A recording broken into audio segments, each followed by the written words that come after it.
na maalat.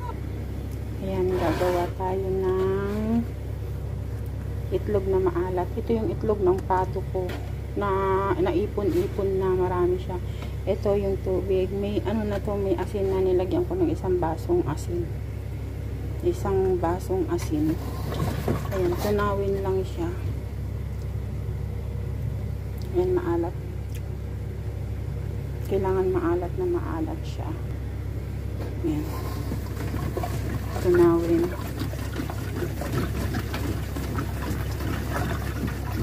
Bali, 2 baso na pala to kasi ano siya, tawag dito.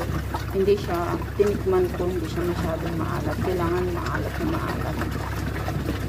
Halu-haluin. Hanggang sa ano. Asin lang nilalagay ko kasi na-try ko na rin naglagay ng mga paminta, ganun. Nangingitim siya. May paminta. Yan, boses ni amo ko. Yan, hugasan ko na ito, guys. Hugasan ko na itong mga to.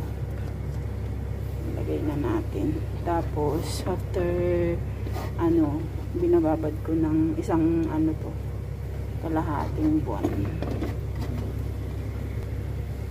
Ayan.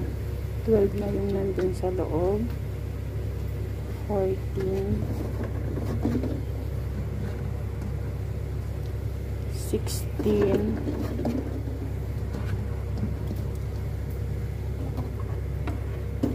18, 22, 23 siya. Ayan.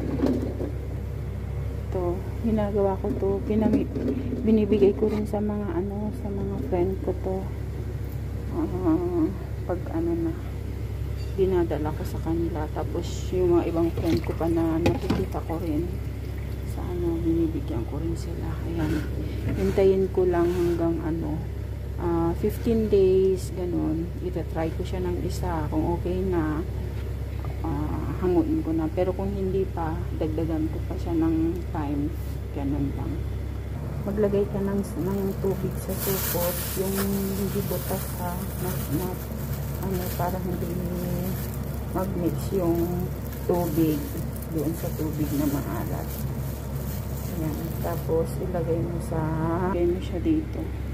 Para siya, pampabigat ba? Hindi, para pumantay yung alat. Yan, pumantay yung alat ng, kasi yung mga iba nakalutang siya. Pampabigat. Ayan siya. Lumubog na lahat yung itlog. Ayan. Salamat sa panonood, guys. Bye-bye. Ito na yung, yung itlog na maalat.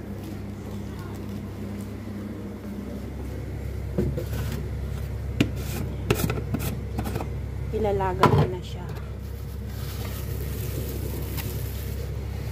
Ilalaga ko na siya at titignan ko kung okay na. Kuha muna ako ng isa. Ayan, ito isa. Iboboil ko.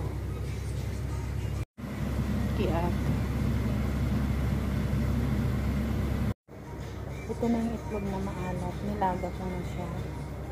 Try ko na kung okay na siya. Ay! Oh!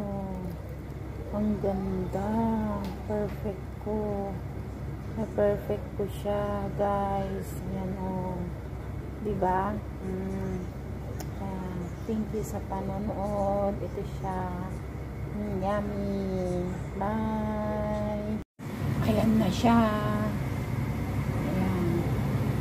Ilalaga ko na lahat kasi okay na siya.